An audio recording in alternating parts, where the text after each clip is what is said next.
ऐसा राज्य जहां हर कोई जाना चाहता है, वहां के मुख्यमंत्री इस वक्त एबीपी न्यूज के मंच पर है, तो सबसे पहले आपका स्वागत है, जोरदार तालियां हो जाए। Thank you. तो मैं शुरुआत इसी से करती हूं कि आपके नाम पर एक बड़ी उपलब्धि है। आप एक ऐसे राज्य के मुख्यमंत्री हैं जहां पर लगातार सीएम बनने का रिकॉर्ड भी, सीएम बने रहने का रिकॉर्ड आपके नाम पर है। तो सबसे पहले तो यही बता दीजिए कि ये आपने कैसे कर दिखाया। मैं बस इतना ही बताऊंगा कि वैसे तो 1980 स्टेटहुड बनने के बाद कंटिन्यूअसली 5 साल क्रॉस करने का रिकॉर्ड मेरे नाम पे है। स्टेटहुड से पहले बाकी चीफ मिनिस्टर के नाम पे है। बस मोदी जी का आशीर्वाद और माय लीडरशिप स्किल्स, बस इतना ही बताऊंगा और कुछ नहीं। अच्छा, गोवा में तो अब आपको लंबा वक्त हो गया, दिल्ली चलने का मन है आपका? दिल्ली की राजनीति में अब जा जाए? गोवा में है, बस वही ठीक है, छोटा सा राज्य है, वही अच्छा लगता है कि वही रहे। नहीं, मतलब आपके नेतृत्व की तारीफ होती है और आप में कुछ तो देखा गया होगा कि आप कंटिन्यूअसली लॉन्गेस्ट सर्विंग सीएम बन गए हैं राज्य के, तो दिल्ली की राजनीति का रुख भी आपको करना चाहिए। विचार किया कभी आपने? मनोहर पर्रिकर भी गए थे। Parrikar ji is our tall leader. Goa जैसे छोटे राज्य में एडमिनिस्ट्रेशन करने के लिए यानी अच्छा भी लगता है, और अभी भी स्टेट की डेवलपमेंट अभी भी करना बाकी है। तो with the help of double engine government, so I can do the more progress in for another at least for the 5 years। 2047 में हम बात करते हैं विकसित भारत की, गोवा को आप कहां देखते हैं 2047 में? जब ऑनरेबल प्राइम मिनिस्टर बात करते हैं विजन ऑफ विकसित भारत 2047, तो मैं तो कहता हूं कि विकसित गोवा 2037। आपने कंपैरिजन में पूरे देश से देखा तो हमें आज़ादी तो 14 साल लेट में मिली, हम लिबरेट इन 1961, बट फिर भी हम comparison with all the other small states we are at a much higher in all parameters. आप कुछ भी कौन सा भी पैरामीटर ले लो, सभी पैरामीटर्स में हम सबसे आगे हैं। इसीलिए by continuously with the achieving of the sustainable goal achieve करते हुए हम 2037 तक सब गोल अचीव करेंगे, जो rest all the country will achieve at the 2047। आप जिस राज्य का नेतृत्व कर रहे हैं बतौर मुख्यमंत्री, उसकी इकोनॉमी का 16.43%, correct me if I am wrong, वो ये टूरिज्म के जरिए राज्य में आ रहा है। और जो आंकड़ा मेरे पास है उसके मुताबिक 35% आबादी इससे कहीं ना कहीं जुड़ी हुई है टूरिज्म के क्षेत्र से। तो ऐसे में बहुत बड़ी जिम्मेदारी, बहुत बड़ा दारोमदार है कि ये और आगे बढ़े, इसमें कोई ऐसा ब्लो ना हो, ऐसा कोई हिट ना हो, क्योंकि कई बार कई नेगेटिव खबरें भी आती हैं टूरिज्म को लेकर। इसे कैसे सुनिश्चित करना, ये भी एक बड़ा चैलेंज है आपके। जी, आपकी बात सही है। पहले गोवा स्टेट माइनिंग पे डिपेंड हुआ करता था, लेकिन माइनिंग बंद होने के बाद it is fully maximum depend upon the tourism and next on the industrial sector. Industrial में फार्मा सेक्टर इज मोर। लेकिन जब टूरिज्म सेक्टर की बात आती है तो मैंने बातें तो बहुत लोग अलग अलग से करते हैं, लेकिन मैं बस इतना कहूँगा कि कोविड के कार्यकाल से we are at a higher rate of the tourist, the national and international tourist which are coming into the state. और इससे हमारी डेफिनेटली इकोनॉमिक ग्रोथ तो डे बाय डे बढ़ रही है। क्या गोवा को बाहर इंटरनेशनल डेस्टिनेशंस ने कहीं ना कहीं रिप्लेस किया है क्या? क्योंकि इस तरीके की भी बातें चलती हैं कि लोग अब विदेश जा रहे हैं क्योंकि इंफ्रास्ट्रक्चर वहां बेहतर है। जी, आपने एक बात सही कही कि इंटरनेशनल से कंपेयर कर रहे हैं क्या आप? जैसे कि इंटरनेशनल कंट्री की बात करते हैं, you are comparison with the international country with Goa जैसे स्मॉल स्टेट के साथ। आप कौन सी भी इंटरनेशनल डेस्टिनेशन ले लो, वो तो एक कंट्री है, हम तो एक छोटा सा स्टेट्स है। With the following all the names norms of our country, हम जो इंफ्रास्ट्रक्चर जो 10 साल में किया है वो तो उनके बराबर है।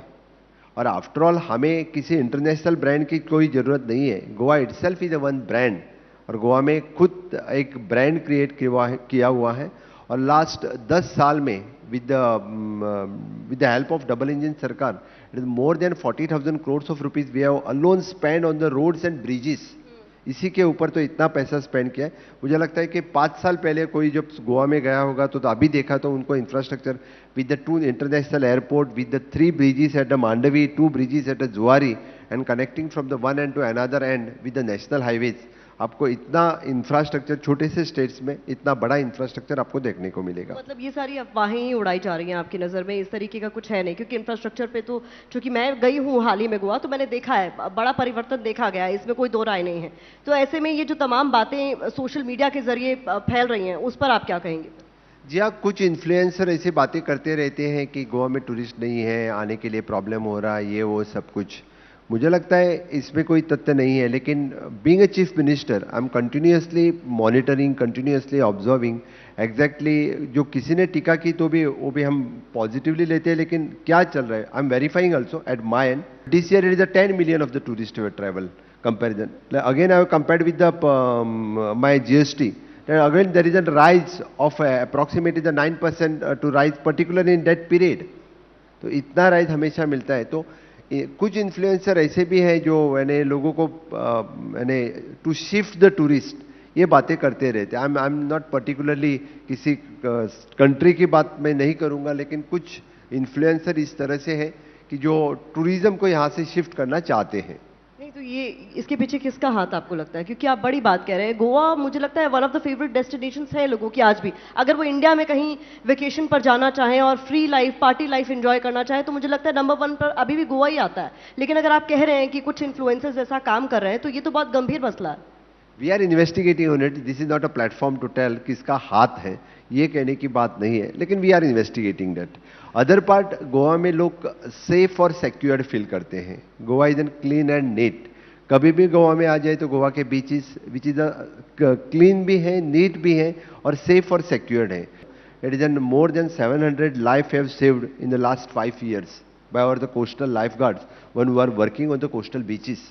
एंड दृष्टि जैसी एजेंसी जो continuously there is an 24/7 monitoring on the coastal beach, कौन कितने पानी में जा रहा है, कौन कितने कहाँ पे है, और कोई डूबने लगा भी तो वहाँ पे यानी लाइफ सेविंग बोट्स लेके जाना, उसको शिफ्ट करना। इतने सारे लोगों को बचाया भी हमने। कोई ऐसी पाबंदियां राज्य में है जिसकी वजह से आपको लग रहा है कि कुछ कमी आई है? क्योंकि खबरें टूरिस्ट को लेकर भी लगातार आ रही हैं, अब नेगेटिव खबरें आ रही हैं। आप कह रहे हैं कि हम पूरी कोशिश कर रहे हैं सुनिश्चित करने की कि उन्हें सेफ सिक्योर एनवायरनमेंट मिले। क्योंकि मैं दोहरा रही हूँ कि गोवा का जब नाम जहन में आता है तो आदमी को लगता है कि पहनने, ओढ़ने, खाने की जो आज़ादी मुझे गोवा में मिल रही है वो देश के दूसरे हिस्से में नहीं मिल रही है, इसीलिए मैं गोवा जाना चाहती हूँ या चाहता हूँ। जी हाँ, लोग तो गोवा में एक्चुअली ऑलवेज सन, सैंड, सी इंजॉय करने के लिए आते हैं। उसको तो हमने अभी स्पिरिचुअलिटी भी जोड़ी है। हाँ, समवॉट रेस्ट्रिक्शंस जो है विट इज एन साउंड पोल्यूशन की रेस्ट्रिक्शंस है, मैं मानता हूँ that is all over the India, but Goa में थोड़े से एनवायरमेंटलिस्ट थोड़े ज़्यादा ही हैं, इसलिए थोड़ा साउंड रेस्ट्रिक्शंस हमें रखना पड़ता है। टेम्पल टूरिज्म में इजाफा देखा जा रहा है और आप भी बड़े मंदिर मंदिर दर्शन करने के लिए पहुंचे, वो तस्वीरें हमने देखी हैं। ये कहा जाने लगा कि जब अयोध्या में राम मंदिर का निर्माण हो गया, प्राण प्रतिष्ठा हो गई, तो इतनी बड़ी तादाद में लोग वहां पहुंचे कि अब टेम्पल टूरिज्म बढ़ गया है और गोवा और बाकी जगह जाने में कहीं ना कहीं कमी हो गई है। उसका प्रभाव इस पर कहीं आपको पड़ता हुआ नजर आए?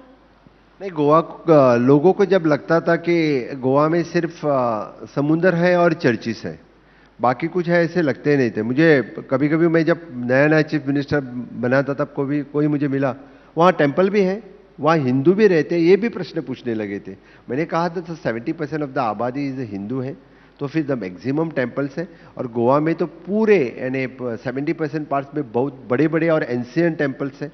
और इवन दो वहाँ पे तो राम मंदिर की जिस तरह की स्टोरी है, with the same story within the Goa with the Malsa temple, 500 साल पुराना टेम्पल जो पोर्तुगीजों ने जो पूरा नष्ट किया था, the government and the private organisation have come together and they have constructed very good temple which the Verna Malsa temple है। छत्रपति शिवाजी महाराज ने वहाँ पे फिर से एक बार सप्तकोटेश्वर का टेम्पल बनाया था। मेरा सौभाग्य ये है कि वो टेम्पल पुनः एकदा लोकार्पण करने का योग मुझे मिला। मतलब अब गोवा में लोगों को मंदिर की घंटियां बहुत जोर जोर से सुनाई देंगी। जी हाँ, तो वो तो पहले से थी, लेकिन अभी we have highlighted on the name of the temple tourism so many people. The spiritual tourism की जब बात आती है, now the people are preferring to go for to see the temples. और ज्यादातर लोग जब टूर करते हैं तो बीचेस के साथ, चर्चिस के साथ टेम्पल भी देखते हैं। विरोधी अब कहने लगेंगे कि अब आप लोगों ने गोवा को भी नहीं छोड़ा, वहां पर भी आप लोगों से कह रहे हैं कि टूरिज्म के लिए आ रहा है जो night life, party life enjoy करने, उसको आप कह रहे हैं जाइए मंदिर जाइए। नहीं, हम तो ये नहीं कह रहे, क्योंकि लोग दोनों तरह के लोग आते हैं। जो लोग यानी with the enjoyment with the spirituality के हिसाब से आते हैं, कुछ लोग तो ओनली फॉर द एंजॉयमेंट आते हैं। हम थोड़े ही कहेंगे उनको कि जो नाइट लाइफ और पार्टी के लिए आते हैं, लेट देम एंजॉय देयर। देखिए, स्पिरिचुअलिटी के लिए कौन गोवा जाता है, इसीलिए मैं ये सवाल पूछ रही थी कि वहां तो लोग पार्टी करने जाते हैं, एंजॉय करने जाते हैं। ऐसा नहीं है, सभी तरह के लोग गोवा आते हैं। दैट्स व्हाई नाउ एटलीस्ट उतना अच्छा इंफ्रास्ट्रक्चर अभी हम जो बना रहे हैं कि मैं गोवा के लिए आपके विजन पर एक बार फिर से लौटना चाहूंगी, क्योंकि आप कह रहे हैं बहुत तेजी से काम हो रहा है। मैंने जब 2047 का जिक्र किया तो आपने 10 साल पहले कहा कि गोवा उस जगह होगा जहां उसे होना चाहिए। उसके लिए क्या कुछ काम सरकार की तरफ से, क्या कुछ इनिशिएटिव शुरू किए गए? जी हाँ, ये बात जब चलती है तब हम विकसित गोवा 2037 की बात करते हैं तो 10 साल आगे करना है, which is an infrastructure development, human resource development and sustainable goal achievement. At present we are in the sustainable goal achievement में 4th नंबर पे है। सो मुझे हमारी कोशिश है कि सस्टेनेबल डेवलपमेंट गोल में हम 1 नंबर पे पहुंचे। हम सिर्फ जब डेवलपमेंट की बात करते हैं तो which is including the sustainable development हो, यही बात रहती है। Infrastructure, almost the 80% of the infrastructure in the state which is required for another 25 years, which we have already completed. Now we are targeting for the human resource, means what type of human resource we want in the state for the tourism purpose, industry purpose. Target लेके जब हम काम करेंगे तो definitely will complete our target till the 2037. आप अपनी राय बेबाकी से रखने के लिए जाने जाते हैं, तो मैं ये जानना चाहूंगी, देश के अलग अलग हिस्सों से आए दिन मॉरल पुलिसिंग जैसी खबरें सामने आती हैं, जहां लोगों को ये बताया जाने लगा है कि वो क्या पहने, क्या खाएं, क्या ना खाएं। तो चूंकि आप एक ऐसे राज्य के मुख्यमंत्री हैं जहां इन्हीं सब चीज़ों की आज़ादी है, उस पर कोई रोक टोक नहीं है। आप आइए, बेपरवाह होकर घूमिए, देर रात घूमिए, क्या पहनते हैं क्या नहीं पहनते हैं, ये टॉपिक ऑफ डिस्कशन भी दूर दूर तक नहीं है। इन चीज़ों पर आप क्या सोचते हैं? जो कोई गोवा में आता है, he is enjoying his holiday in the state of Goa. इसलिए कोई रेस्ट्रिक्शंस किसी के ऊपर नहीं, खाने के ऊपर नहीं, ना घूमने के ऊपर है, ना। It is an 24/7, it is open for all. That's why the people is prefer, means young crowd भी प्रीफर करता है और द एजेड क्राउड भी प्रीफर करता है टू कम टू गोवा। इसीलिए मैंने कहा कि स्पिरिचुअलिटी की जब बात आती है तो now the aged crowd has coming to enjoy also and to take the darshan of the temples also. Mahakumbh लगा है जिसको लेकर कहा जा रहा है 144 साल बाद लगा है। आप भी गए थे, आपकी तस्वीरें सामने आई थी, आपने डुबकी लगाई।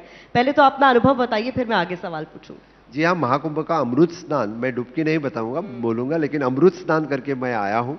वहाँ पे जो पॉजिटिविटी है, पॉजिटिव फीलिंग है, यानी वो वहाँ जाने के बाद ही पता होती है। मैं, मेरे कैबिनेट कलीग्स, बाकी एमएलएज और party representative along with my family वहाँ पे गया था, तो वहाँ पे उतनी पॉजिटिविटी है। और मैं सही में इस प्लेटफॉर्म पे भी माननीय योगी जी का बहुत बहुत अभिनंदन करूंगा। जिस तरह की व्यवस्था इतने लोगों की उन्होंने की है, दैट इज नॉट मैंने small thing, it is a big thing. चूंकि आप हुआ हैं, आप कह रहे हैं कि वो अमृत स्नान आपके लिए बड़ा अद्भुत अनुभव रहा। विपक्ष लगातार कह रहा है कि सिर्फ एडवर्टाइजमेंट किया गया, व्यवस्था नहीं की गई। व्यवस्था होती तो वहां भगदड़ नहीं होती। फिर जिक्र किया जा रहा है नई दिल्ली रेलवे स्टेशन पर हुई भगदड़ का, ये कहते हुए कि अगर व्यवस्था इतनी चाक चौबंद थी तो इस तरीके की कुप्रबंधन की तस्वीरें सामने नहीं आती। जो इंसिडेंट हुआ वो नहीं होना चाहिए था, ये मेरे भी मन में है, इसके लिए मैं भी दुख व्यक्त करता हूँ। लेकिन इतने लोगों को जब व्यवस्था की बात आती है तो मैंने इस तरह की, मैंने जो नहीं होना चाहिए था, बस इतना कहूँगा। लेकिन बाकी व्यवस्था जो थी, सही में इतने क्राउड गैदर करने के लिए वहाँ सही में अच्छी व्यवस्था थी। ममता बनर्जी से मृत्यु कुंभ कह रही हैं, वो उनकी राय रहेगी। आप मान रहे हैं कि व्यवस्था अच्छी है क्योंकि आप होकर आए हैं, लेकिन आम जनता जिनसे एबीपी न्यूज ने भी लगातार बात की, उसका कहना था वीआईपी कल्चर की वजह से भी बहुत वहां मिसमैनेजमेंट था। वीआईपी कल्चर पर आपकी क्या राय है, होना चाहिए कि नहीं होना चाहिए? क्योंकि आम जनता तो परेशान होती है सर। नहीं, वीआईपी कल्चर नहीं होना चाहिए। मैं कहूंगा कि आम इस जनता पर तो की तालियां बजनी चाहिए कि अगर यहाँ पर गोवा के चीफ मिनिस्टर कह रहे हैं कि वीआईपी कल्चर नहीं होना चाहिए, अपने आप में बड़ी बात है, क्योंकि हर कोई एक्सेप्ट नहीं करता है ये बात। नहीं, बिल्कुल नहीं। वीआईपी सिर्फ जाने की सुविधा थोड़ी करे, बाकी सब कुछ यानी वही वो एस्कॉर्ट, पायलट, ये वो कोई जरूरत नहीं रहती है। गंगा का पानी आपको कैसा लगा? गंगा का पानी तो शुद्ध था। जिस त्रिवेणी संगम में मैंने अमृत स्नान किया, वहाँ तो बहुत ही, हाँ थोड़ा मैंने जहाँ एकदम बॉर्डर पे, लेकिन जहाँ मैंने स्नान किया वहाँ तो बहुत ही यानी शुद्ध पानी था। आप कह रहे हैं काम हो रहा है लगातार, लेकिन सीपीसीबी की एक रिपोर्ट जो आई है उसको लेकर विपक्ष हमलावर है कि लोगों को बुलाया जा रहा है कि आइए गंगा जी में स्नान कीजिए, बहुत पवित्र है गंगा जी, लेकिन सीपीसीबी की रिपोर्ट कहती है कि उसमें बड़ी मात्रा में फीकल मटेरियल मिला है, यानी वो पानी नहाने लायक नहीं है। आचमन तो दूर की बात है। आप सेंट्रल पोल्यूशन कंट्रोल बोर्ड की बात कर रही हैं, वो पानी कहाँ से लिफ्ट किया उसके ऊपर डिपेंड रहेगा। तो मतलब आपके लिहाज से पानी एकदम साफ सुथरा है और लोगों को वहां after all from where you are collecting the water, it depends upon that. अच्छा, अभी मुक्तेश्वरानंद जो है शंकराचार्य, वो भी कह रहे हैं कि बहुत मिसमैनेजमेंट रहा, और वो भी कह रहे हैं कि ये 144 साल का जो नैरेटिव गढ़ा गया है उसमें कोई सच्चाई नहीं, ये 144 साल बाद आया महाकुंभ नहीं है। अभी 144 साल पहले, यानी date is in the history only. कोई तो 144 साल तो ये नहीं है बताने के लिए तब मैं था अभी वो तब नहीं हुआ था, ऐसे date is in the history. I think it is in the writing. So definitely when the इतने स्टेट ने एक इतना बड़ा इवेंट किया, देश में इतना बड़ा इवेंट हो रहा है, लोगों की आस्था है, लोगों की भावना है। आधा तबका कह रहा था कि बहुत अव्यवस्था है, लेकिन वही आधा तबका ये कह रहा था कि हम बहुत अच्छे से आसानी से स्नान करके आ गए, पानी बहुत साफ था, कोई अव्यवस्था नहीं थी। तो जब विपक्ष दूसरे पक्ष की आवाज बनने की कोशिश करता है तो वो कहता है हमें सनातन विरोधी कह देते हैं। विपक्ष जो वहां गए नहीं, उनको कैसे पता चलेगा कि वहां क्या अरेंजमेंट थी या नहीं थी? वो किसी के कहने के ऊपर कर रहे हैं। मैं तो बताऊंगा कि उन्होंने एक बार, अभी 26 तक है, 4-5 दिन बचे हैं, जाके एक बार देख तो लो किस तरह की व्यवस्था है। अभी दिल्ली में भी एक बड़ा फेरबदल हुआ है। अब क्या यमुना जी की तस्वीर आपको लगता है बदल जाएगी? मैनिफेस्टो में एक बड़ा मुद्दा था। जी हाँ, जिस तरह से योगी जी ने गंगा जी की तस्वीर बदली है, तो मैं तो 100 में 10% कहता हूँ, क्योंकि ये मोदी जी की गारंटी है, यमुना जी की तस्वीर भी बदलेगी। उन्होंने तो 6 महीने की बात कही, मैं तो मैक्स टू मैक्स 1 साल बताऊंगा। 1 साल बाद आप फिर से एक बार यमुना पे जाके देखो, तस्वीर बदलेगी और पानी भी बदलेगा। बहुत बहुत शुक्रिया हमारे साथ इस मंच पर आने के लिए, अपने विचार हमारे साथ साझा करने के लिए। जोरदार तालियां।